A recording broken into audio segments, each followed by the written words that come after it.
Hello and welcome to The Master's Voice, the podcast series on Mediabrief.com. I'm your host and friend Pavan Chawla, and I'm delighted to inform you that in this episode, I have one of FM radio's finest professionals from India. B. Surendar, Chief Operating Officer and Director, Red FM Network, who has been instrumental in the growth of the Red FM network for the past 15 years. Surendar, welcome to the episode. Hi, Pavan. It's a pleasure to be on this show. I've been watching the quality of this show. It's been really good. Wow, coming from a top radio professional, that is high praise indeed. So thank you very much indeed, Surendar. Before we get on to the business end of our chat, where I'm going to be fishing for insights for professionals and peers alike, and also youngsters and aspiring professionals in radio, allow me to do you the courtesy of introducing you, Surendar, to my listeners. So, by your leave, here goes. My guest in this episode of The Master's Voice is B. Surendar, Chief Operating Officer and Director, Red FM Network. One of the thought leaders in the FM radio industry in India, Surendar has been playing an important role in shaping the success of Red FM radio network in India over the past 16 years. Red FM network has grown by leaps and bounds from a network of 7 stations in 2005 to nearly 70 stations now, spread across the country and reaching around 52 million listeners. During his 25 years plus of senior management experience in the media industry, Surendar has earned peer respect as a turnaround specialist by handling tough assignments with aplomb and consistently achieving top and bottom line objectives of the companies he has worked with. Surendar is active in industry forums and has been a part of many award-winning initiatives for the network. He's also known for his penchant for building teams, mentoring revenues, and maintaining high standards of business ethics and integrity across everything that he does. Surendar is an MBA in marketing and had a stint with pharma MNCs Organon and Hoffman La Roche before moving to the media industry in 1996. His personal interests, they include world affairs, sports, movies, music, and traveling. And right now, here he is with me, your host and friend Pavan Chawla in The Master's Voice, the podcast series of Mediabrief.com. Thank you, Surendar, once again for joining this show. Your presence will surely make it very special. It's my pleasure, Pavan. It's really my pleasure. It's been a great show and I want to be a part of it. Wonderful. And thanks also to Rashmi Sundar Raj, who has been extremely helpful in making this possible. So, Surendar, I did read a very brief profile of yours, but honestly, I'd also like to have a little more insight into, the personal plus the professional, your education focus, early career progression, etc. Really, give us some insights on that. Yeah, Pavan, I actually surprisingly wanted to be an engineer.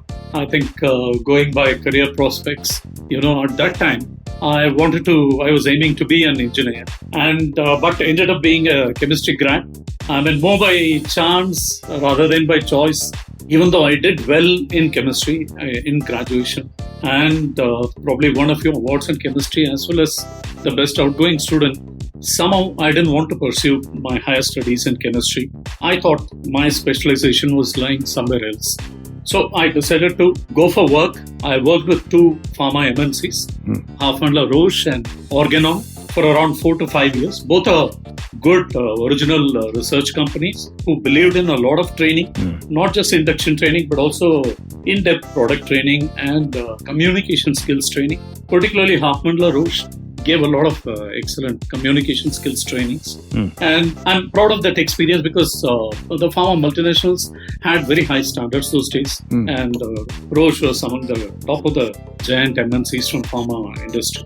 And it was an enriching experience. But actually, the turning point, I would say, was when I decided to pursue MBA. And it's good that I wanted to pursue MBA, after working for some time, because I clearly knew what exactly I had to learn.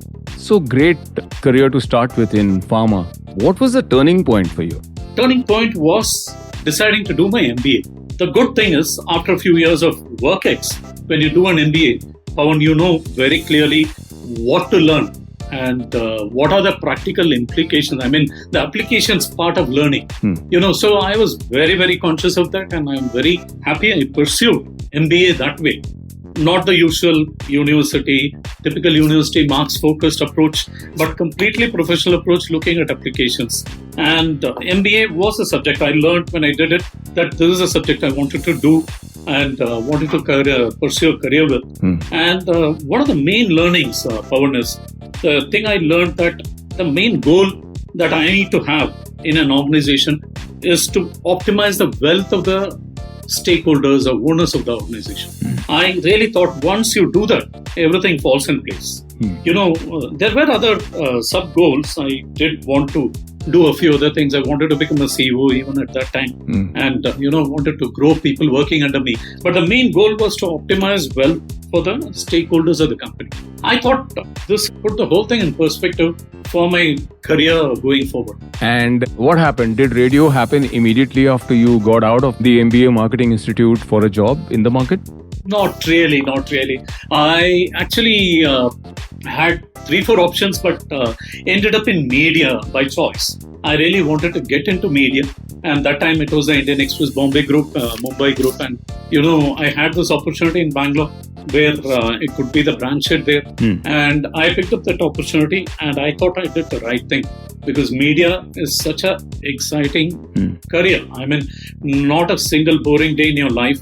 At the end of the day, you get a kick. Yeah, and the Indian Express has given a lot of excellent professionals to radio specifically. In fact, another dear friend of mine, whom I count amongst my friends as I do you, is Abe Thomas of Big FM, and he also sort of cut his teeth in the Indian Express, but in Mumbai. Right.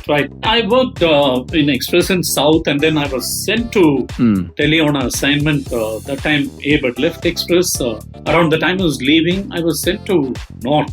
I was heading north and central part of the company, the regions north and central part of Indian Express.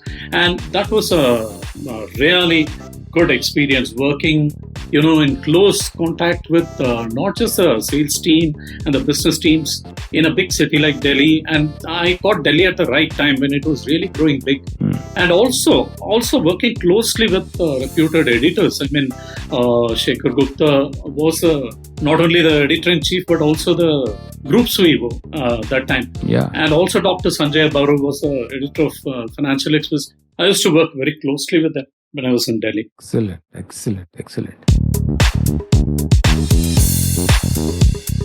So before we get on to the radio part of our chat, you want to tell me, since we're just coming out of this entire progression of yours from non-radio, from pharma, from a chemistry grad to marketing and the media, what are the 2 or 3 qualities that you would look for in anyone who wants to say, hey, Mr. Surendar, I want to work with you in this very difficult platform or vertical, which is radio? Because if you can survive in radio, you can thrive in any other medium. That's true. So what are the 2 or 3 qualities or attitudes or traits or whatever? I mean, you see, educational qualifications will be there. Without that, no HR person will send someone to speak to you. Right. But qualities. 2 things. One is adapting to a changing environment, particularly in the current COVID impacted scenario. And also, I think ability to visualize the future. I mean, when you're looking at, when you're in the middle of the pandemic, it's easy to be gloomy and have a slightly negative mindset. Right. But it's very important to come out of it and visualize what would October look like? What would a festival season look like? I mean, you need to really visualize everything. I mean, providing content to the listeners has been a very positive experience. But in terms of building revenues and maintaining the viability of the company, ensuring the viability of the company. So there, I feel these qualities, they matter a lot. I think the ability to adapt and also to visualize the future, very, very important. Right. So, Surendar, you mentioned the pandemic's impact in these pandemic impacted times. So, I feel that radio has been very badly hit during the pandemic. And in fact, that in spite of the fact and despite the fact that it was perhaps the sole really not fake news infested kind of medium which really kept people informed and positive in these tough times. Nevertheless, it hasn't, to my mind, received any support from the government and what more. So tell me, how did the pandemic impact the radio industry? Actually, I'll give 2 dimensions of it. One is radio's approach to listeners. I'm in the listener angle. I'm extremely proud to be a part of the radio industry because, they say that radio is the lifeblood of emergency communication. Whenever there is a crisis or a natural disaster, not only in India, across the world, radio is one of the first mediums which comes up. I remember clearly the Vizag cyclone. Red FM was perhaps the only medium. Not even telecom was alive. Communication was alive, and only Red FM was there. And so much work we could do, closely connecting with the CM's office and telling who's holding prices to a lot of things we could coordinate closely. And even this pandemic, I was a witness to a lot of good work, a lot of connecting people, servicing their requirements, other than talking to experts, other than, allaying fears of the listeners. Facilitating services and informing people and connecting them to the right authorities when they are stranded. There are so many touching emotional stories during this pandemic in various cities across. So I'm really extremely proud that, as you rightly said, radio is known for credibility and people trust it. Radio and the radio jockeys, people have a lot of faith. And we, I think in India, lived up to it during the pandemic, and I'm very proud of it. So that was how Red FM and radio actually really empowered and informed listeners. What about the other angle that you said you would be talking about? Tell us about that. That's the advertisers. From the advertiser angle, we belong to the service industry and our fate is connected to the other businesses and how well they do. That way, since a lot of industries were affected, radio also got affected. We were moving towards full recovery. I think we had a pretty good time in the second half of the year. I think Jan to March, we were recovering. We were close to around 90% of our FY 1920 turnover. But when the second wave came and hit, I really thought this time it was very severe, the second wave, but it was also swift. It left with the same speed with which it came, and thankfully we are recovering quite well now. I would say this festival season has been pretty good for us, and we are very positive and looking forward. Excellent. So radio has always played a very, very important role. It's extremely, extremely important. It's the poor man's medium because it comes to them free of cost. And despite all of that, even in its birth DNA was embedded that terrible monstrosity called the license fees. There are so many other challenges. DAVP will give it ads but will not pay it for long, prolonged periods. And it's just not right, if you ask me. And these are my words, not yours. But tell me about the need to evangelize the medium and what are the myths about radio? Today there is no measurement also. And radio is sold a lot on perception. Only 4 cities being measured is a little bit of a, travesty. And when a readership survey actually tries to measure listenership, it's a little strange. But nevertheless, you don't have to comment on those specific aspects. Just tell me, what are the myths about radio and, the need to evangelize the medium? The license fee issue was sorted out a year I joined the industry. It was quite early in 2005 or so. And then I think there were some issues with music royalty and everything. That also got sorted out. And I thought we were on a long, good ride. I thought starting from around after phase 2 happened, I think 2007 to around 2018-19, we had a very good run. We were always growing in double digit. I think things were extremely good. Things slowed down a little in 1920 when the government spends in particular came down that year. But otherwise, things were still fine before the pandemic. I think phase 3 expansion went quite all right. We have expanded into new cities and those cities have accepted radio very well. Because, people took to FM radio extremely well. Coming to myths and evangelizing the medium, yes. I definitely would like to comment on it. I think radio as a medium needs to be understood a lot better in India because, the biggest inspiration comes from US. In US, unlike what people think, radio degrew the least after digital last year in 2020 and even this year. Radio degrew much lesser than all the other traditional media and was next only to digital and did extremely well in terms of listenership because the Nielsen study said that 92% of 18 plus listeners tuned into radio. Wow. During the pandemic. This is during the pandemic. And 83% of the total surveyed said that they're listening either equal or more. And the first myth is about radio listening during the pandemic. I think there is enough listening happening. In India also, there was surveys done by AROI, and the results were very positive. Other than television watching, it was radio listening, which really went up during unlike other traditional media, radio listening went up. All the surveys point to increased listenership. I think one of the myths probably which held back a bit of spends on radio, the thing that radio is listened to mainly in cars.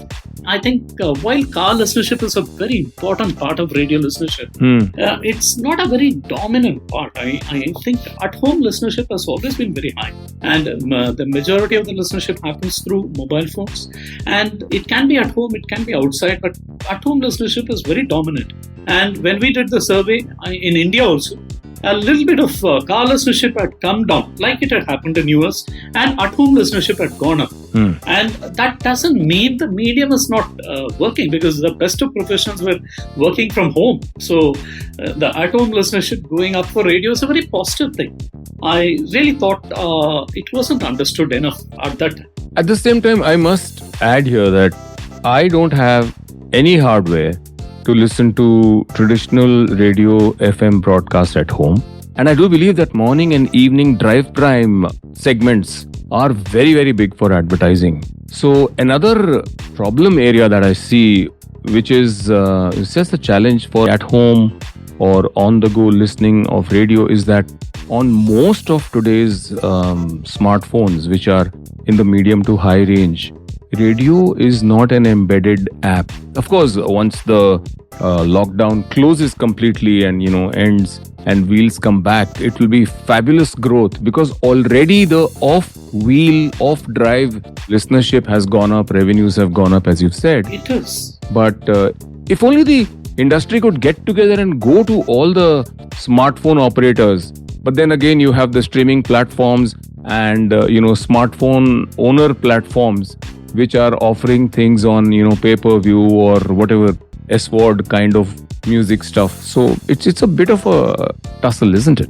Number one, I think thankfully the car listenership is back, and advertising on radio is also back. Great. In the big cities, it's still catching up because they had faced a more severe impact of COVID. But otherwise, I think it is back in most of the places, and radio listening remains extremely strong, even abroad, where there are so many avenues to listen. And radio listening, as I said just now, 92% of 18 plus was listening to radio during the COVID pandemic throughout. And internationally. Internationally. And even in India, the survey said the listenership was up by around 20 to 30%.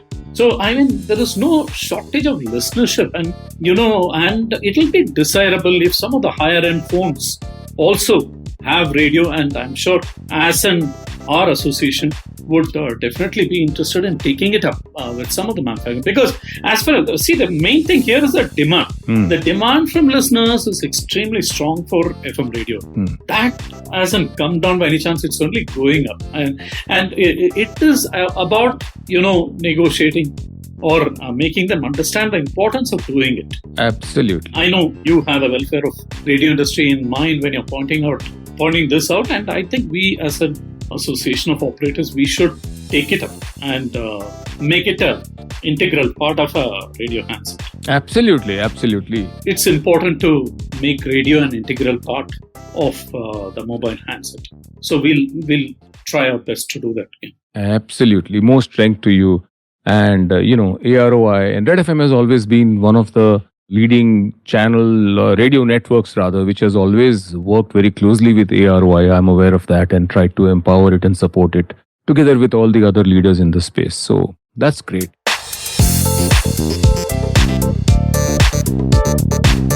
I wanted to ask you next about, present and future prospects of radio, global and India. But connected with that is one very, very important trend that one has witnessed. Radio is making that, let's say, spreading itself from traditional to digital in a very strong way. And a lot of radio networks are trying NTR. I do not actually have too much faith in non-traditional revenues for radio because there are enough competitors on the digital space. Tell me about radio's transition to digital. And of course, I think the meat and potatoes of all the revenues and listenership is definitely going to be on ground with the traditional radio broadcast. But just share your views and insights on this. Yep. Pavan, a little on the previous question, I'll first add before I get into this particular question of yours. Sure. I mean, the evangelizing part. I mean, it's not just being a part of the mobile hardware. It is also, there are so many other ways of evangelizing the medium. I feel the Radio Advertising Bureau, which operates in many of the developed countries and even developing countries like South Africa, have done a great job. I mean, a country like India can easily relate to South Africa, and radio is doing excellent work, winning international awards. And, the medium of radio has been promoted extremely well through rap. And I do feel that kind of initiative. We are doing that in India. We did that once during the pandemic also. ARY came out with a campaign to promote radio. But I think on a more consistent basis, we radio operators will have to evangelize the medium. It's a beautiful medium, powerful medium, very, very relevant for today. But that needs to be conveyed, particularly to the advertising community. I think as far as the advertising community is concerned, there is a bit of a gap between what happens internationally and what happens in India. I mean, internationally, the share of radio in the ad pie hasn't really majorly come down compared to other traditional media. If you really see, radio and outdoor haven't really dropped after the digital, what should I say, a disruption or explosion on the media scene. Radio and OOH have been somewhere in the range of around 6 to 6.5% of the share of the ad pie, and they have remained there.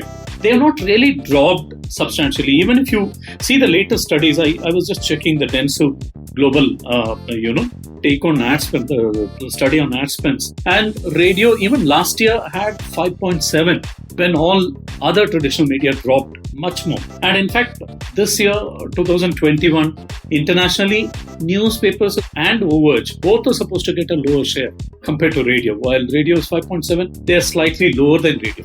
And I think that's mainly because people internationally have understood. In fact, radio is supposed to grow well. It's supposed to grow by more than 10%. In spite of doing comparatively better last year among the traditional media, the 2021 also it's supposed to grow in double digits. So there is nothing wrong with radio as a medium.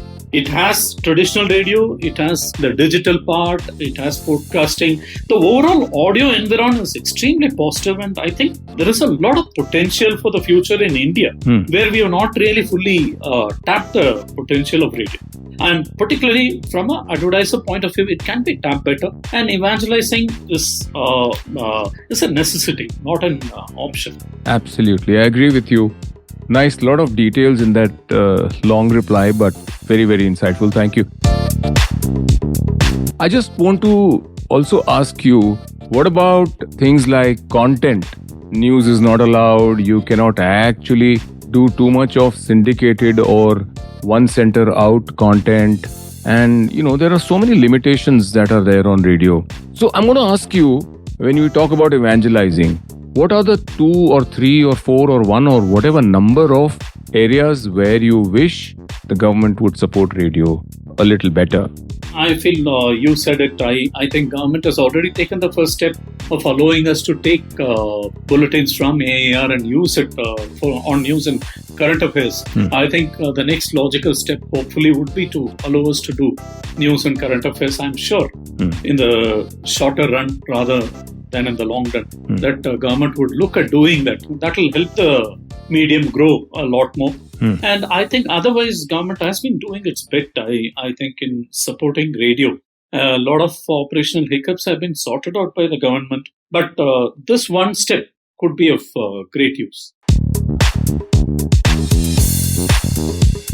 When you talk about evangelizing, end of the day, what stops this industry, this subsector of media, which is so close to people, from actually pushing out for better measurements? Because ultimately it will always remain the poor little medium across the entire media mix in India? What is 4, 5, 6, 7% of the ADEX? There is scope for better improvement on the measurement currency. I won't say there is no measurement currency, because IRS, even though it's a survey dedicated to newspapers, does cover the length and breadth of the country and does at least give an idea about the presence of radio brands and what they are in the cities across the country. I mean, it gives a fair idea. I would definitely say that's one reference point one can use in the current juncture till even more established currency comes in. In fact, a lot of end users are also using that. RAM is also available, even though it's available only in 4 cities, and there are some issues which are debated on RAM. But I'm saying these IRS in particular, because it's available all over India, I think it's a reliable, at least indicative currency on how radio players are doing, and does give idea.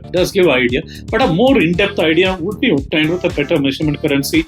And the discussions have been on and off, and even now there are proposals to do it. I think the moment we agree on a single measurement currency, it will take the entire industry forward, all the players forward. I think we are looking forward to that. As one of the top 2 players in the industry, we are really looking forward.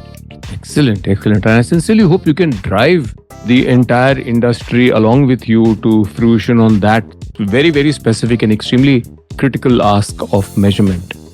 The other point you were asking about the non-traditional revenue, having been exploring non-traditional revenues, I feel it's a very important part of radio revenues. Okay. And it's been working extremely well for radio. I mean, as the pandemic clears, we're already doing a lot of brand-driven events. We've started doing, particularly in Tier 2, Tier 3 cities where the pandemic issue is lesser.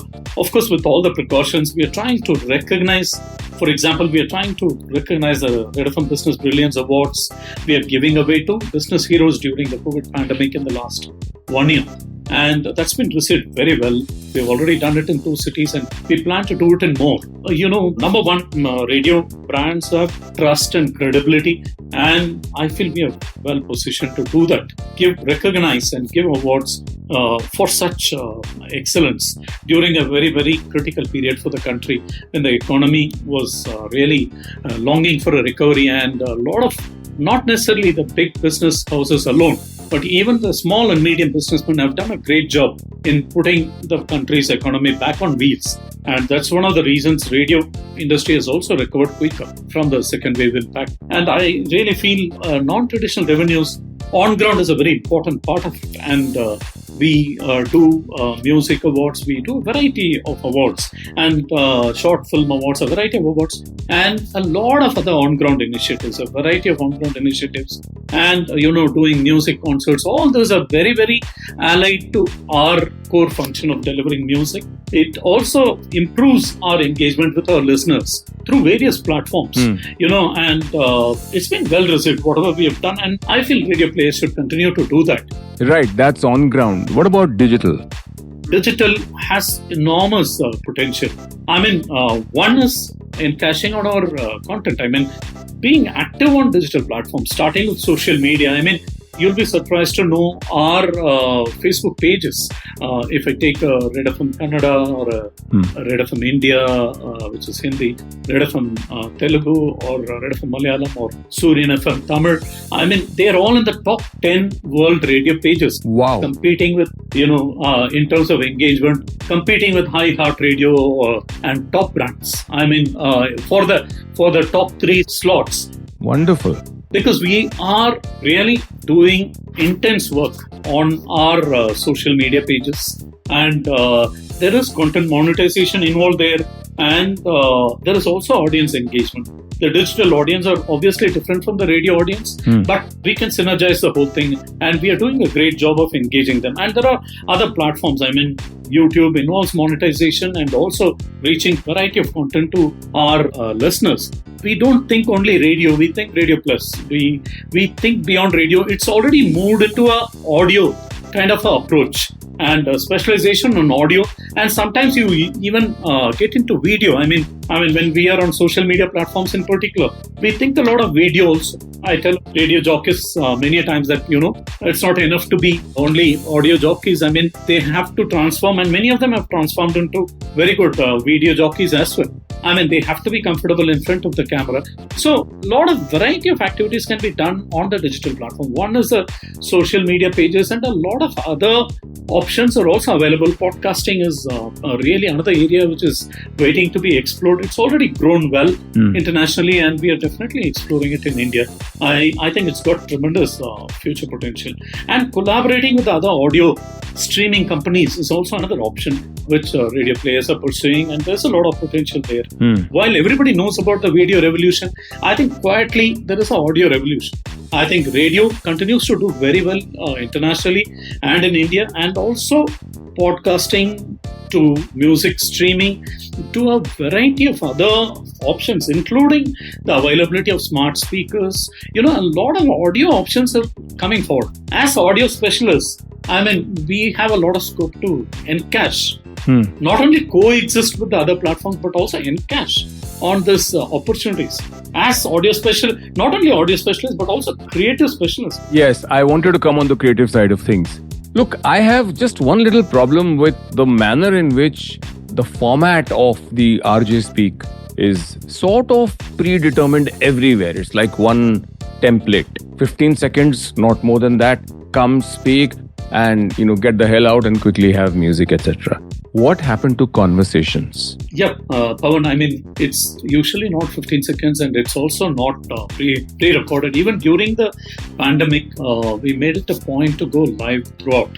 I mean, because people are requiring help. People are requiring help, and we were available 24/7 for people. And the links RJs do are usually not in seconds, it's in minutes. It depends on the merit of the content. If they have a lot of content to say, they can speak for multiple minutes. Okay. And usually they go live. And our Prime Minister also had a session with the radio jockeys in the peak of the pandemic, and Red FM RJs were a very active part of it. Yes, absolutely. Because they did a stellar job. Absolutely. Of connecting with the community. Not for nothing that they say radio is the oldest social media. Right. And, it connects with the community like very few media does. And because of that, I think they did a stellar job engaging. It was not just music. I think music, every time, of course, the main genre we operate in is music. But the radio jockeys were talking, and they were talking whenever they had useful, important content. They were talking. Yeah, right. Point absolutely taken. This kind of evolution, unfortunately, was forced by the pandemic. But before that, it used to be a lot of slightly less and more of, songs to be airplayed in 1 hour. So that, because radio's time spent listening is always languished in the 4, 5, 6, 7 minute bracket somehow. And that hasn't gone up. But I'm sure that when we come back out of this pandemic, thanks to efforts of, stellar professionals and leaders like yourself, like your teams and Red FM and the other networks, it is going to come back with a bang, because people have actually sort of got radio now in their mental homepages. Yes, Pavan, I think you may be right on that, but I think the time spent listening has been quite substantial, higher than 90 minutes usually. And I don't see a problem of time spent listening. And as we keep differentiating and working on improving our content, I'm sure it will improve further, the time spent listening. Yeah. Right. Very interesting conversation so far, Surendar, for me. A lot of insights for me.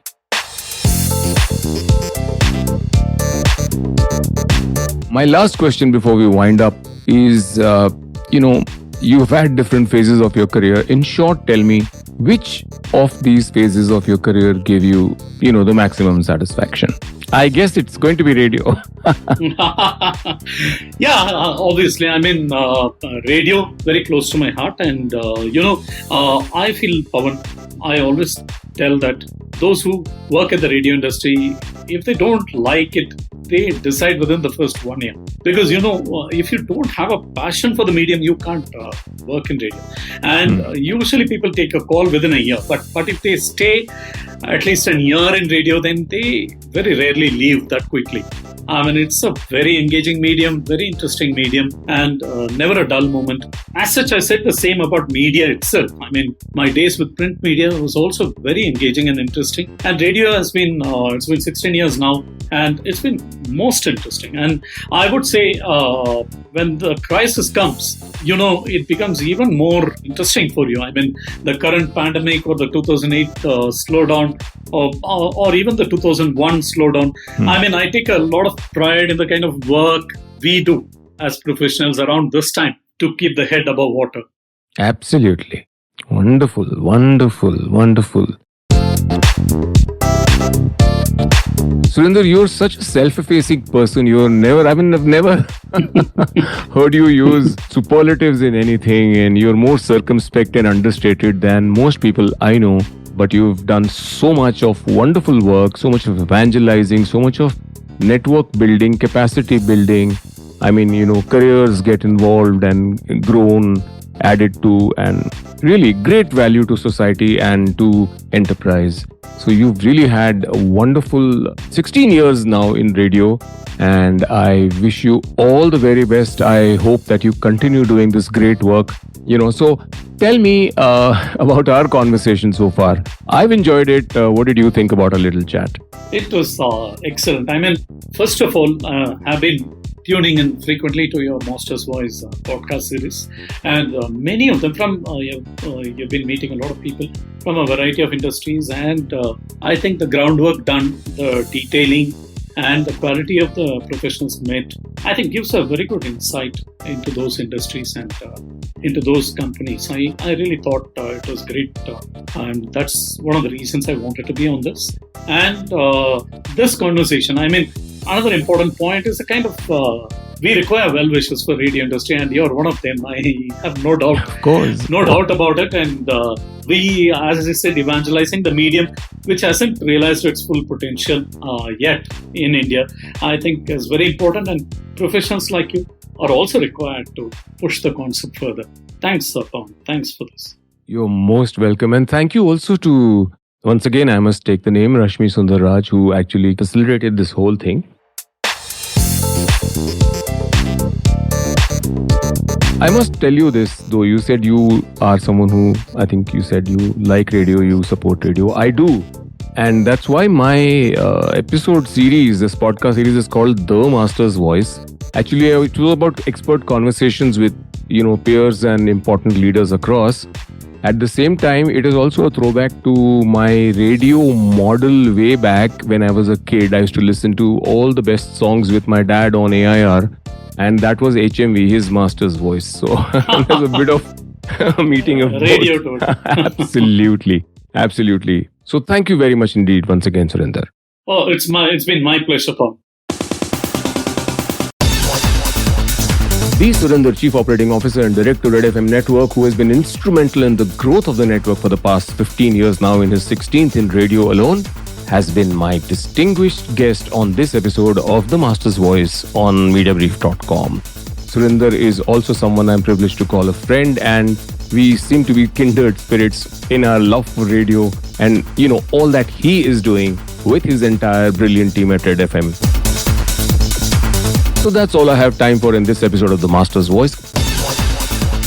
Till we meet again in the next episode of The Master's Voice on Mediabrief.com, this is your host and friend Pavan Chawla saying, take care, stay safe, bajate raho. Bye-bye.